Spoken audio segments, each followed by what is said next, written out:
Okay. Open natin.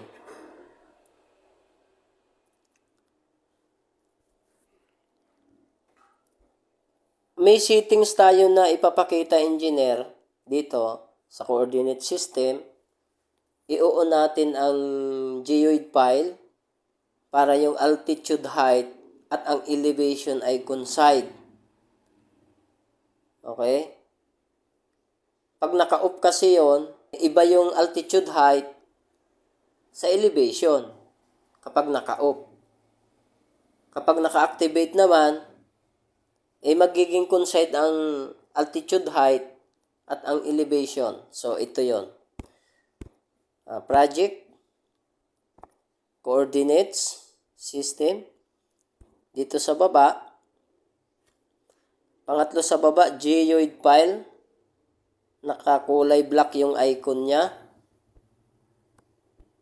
So, ibig sabihin, kung naka-black ang icon niya, ay naka-off siya.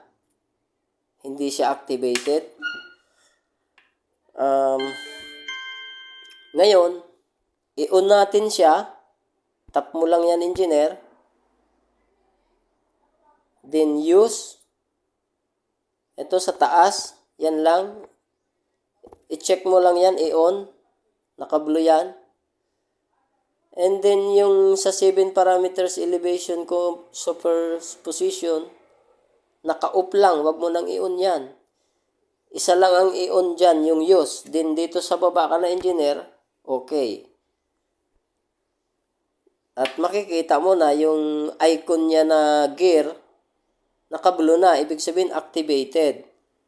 Then, okay mo lang dito sa lower right. Yun na. Paano natin ma-check na coincide?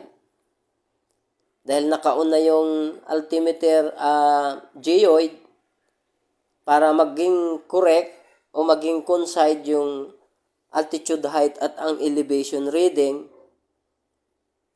natin ay ito. Survey. Then point survey. Okay?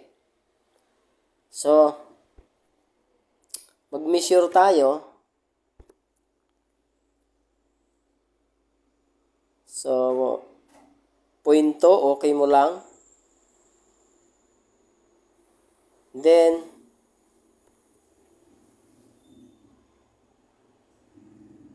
ito yung database. Tingnan natin, ha. Ito, point 2. So, ang elevation, 104.914. Dito. Altitude, 104.914. So, same siya. Coincide siya, Iisa lang yung altitude and elevation. Elevation, 104.914. Ito, altitude, 104.914 din. So, coincide.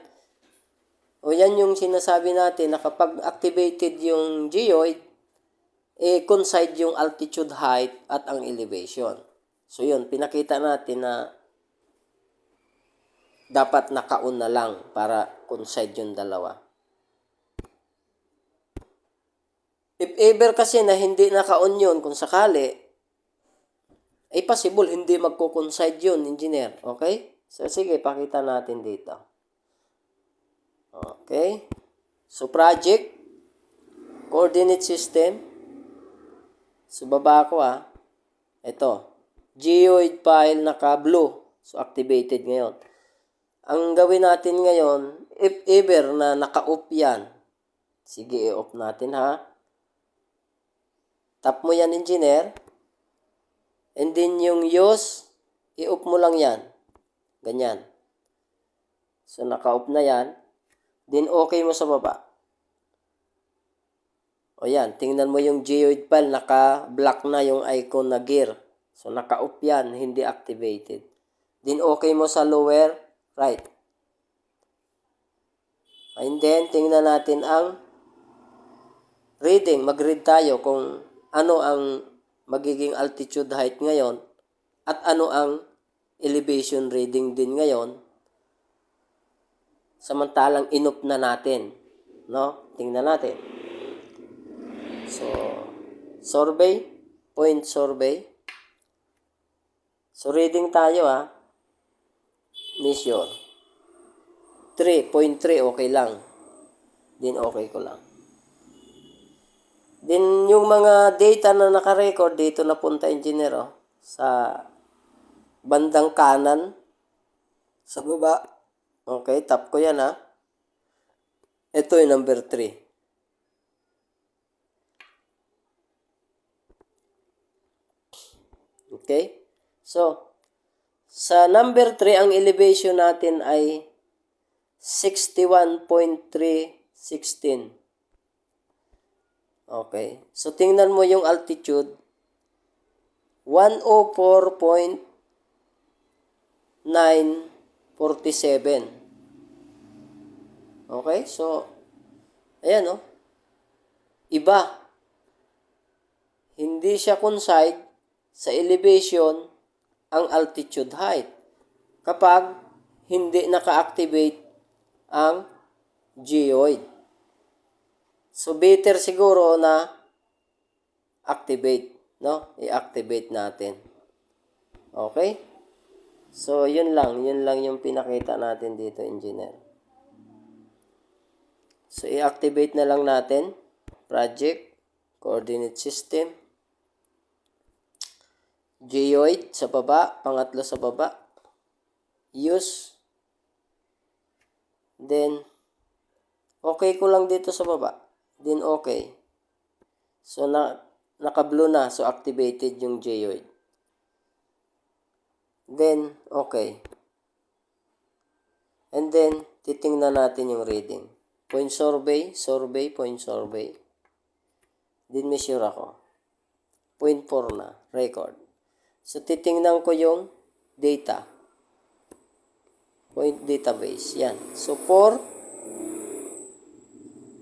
104.962.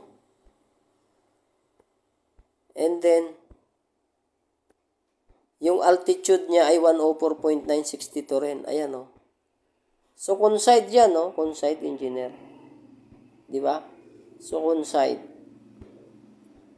Ayun, so pinakita natin yung settings na yon para lang makita natin na magsisame yung magiging elevation and altitude natin. Okay? So, yun lang muna yung video natin para dito. Okay? So, ayun, hanggang doon lang muna ang video na yon, engineer.